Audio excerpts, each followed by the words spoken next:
Đây, đây là con gì nhỉ? Hiêu sao? Hiêu sao? Hiêu nâu hay sao? Còn con này Là điều. là điều rất là to cao bằng con người luôn. Nó phải tôi xoay van chia nhau đồ hổ nó cốc luôn trong Thái Nguyên nhà là tê.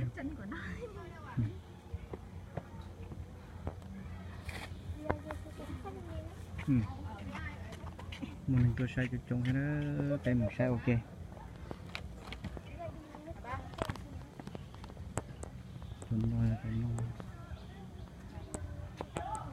Ở với nhà nào đấy à? Xoay nữa, tay mình xoay cho chia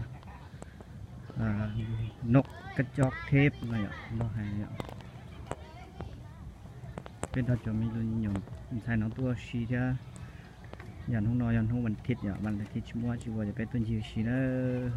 Là dọc vào bé tua xí nó để tôi nhớ là bé chờ là cho bé tuần nhiều xí nó này.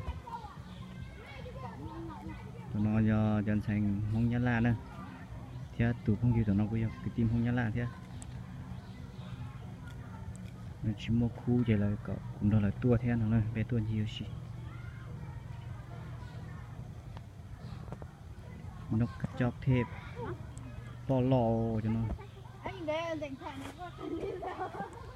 Đấy, mình lo.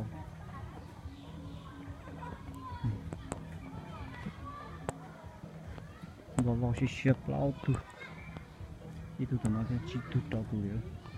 Thêm một cái chỗ là khe nữa. Rồi cho nên là chỉ chỗ là khe ở trên.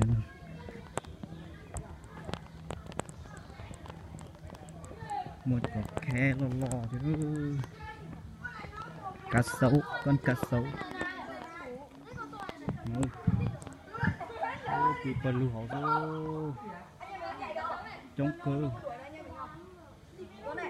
thì phần lưu rồi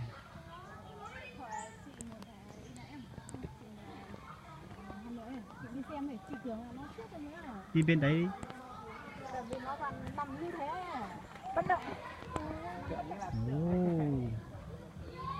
con cá sấu chủ nhà là cái cá sấu nó giờ tôi cho là khe rồi để một sai nào khe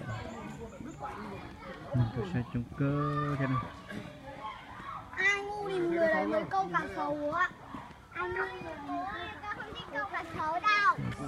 Chưa, thấy cá sấu chưa? Chưa nhìn thấy. Đây. Chưa nhìn. Đây, lên một tí nữa nhá. Cũng một sai họ rồi. Nó cũng quay cho tôi luôn tí đâu. Khi cho tôi rồi thì biết sao cho trên nữa. Cái tôi có biết tua là sao thì chỉ chia đâu chỉ bao đâu. Rồi tôi tua cho để chỉ chia chỉ đi đây. Rồi chỉ có ba lấy số à. Đây tôi ta nó chỉ chia. Ta nên chẳng tôi mua hết đâu. Cá sấu. Nó làm im trong im chưa? Chống cửa rất nhiều con. Mình vào nó la tôi chi cho này. Tôi mình sai bột tê, sai trầu thế này. Con chuồng rùa, chuồng rùa mà. Con rùa ra vóc ký này.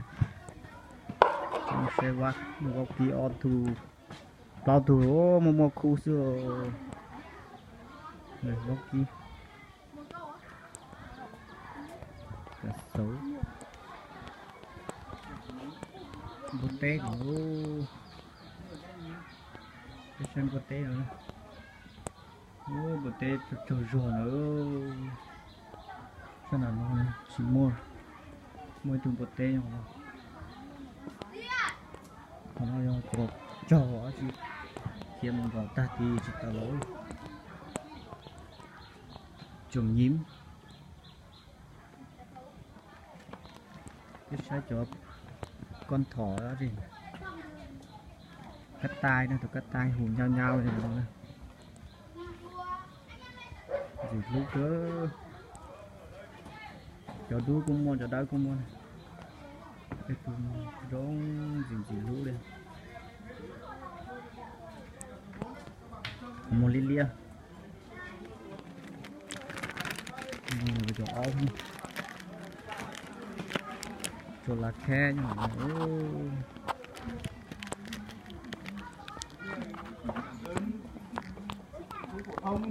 cái xe linh hoạt xem nào lối ra nhở giờ có chơi tại một sáng đầu mình của tôi chống cơ thế em sai cho nó tôi vừa luôn tôi vừa phải nói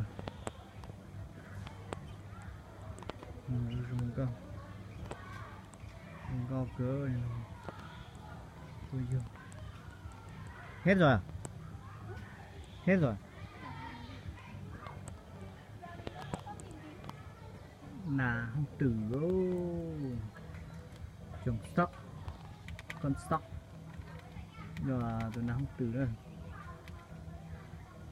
nắng từ gì lúc cơ nhớ phải hạ trong bàn xe trong sụp học ké chùa cơ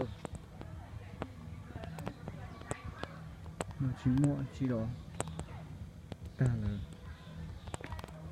là học từ là ké phải chờ cái gì nó cái ké tụi luôn là nó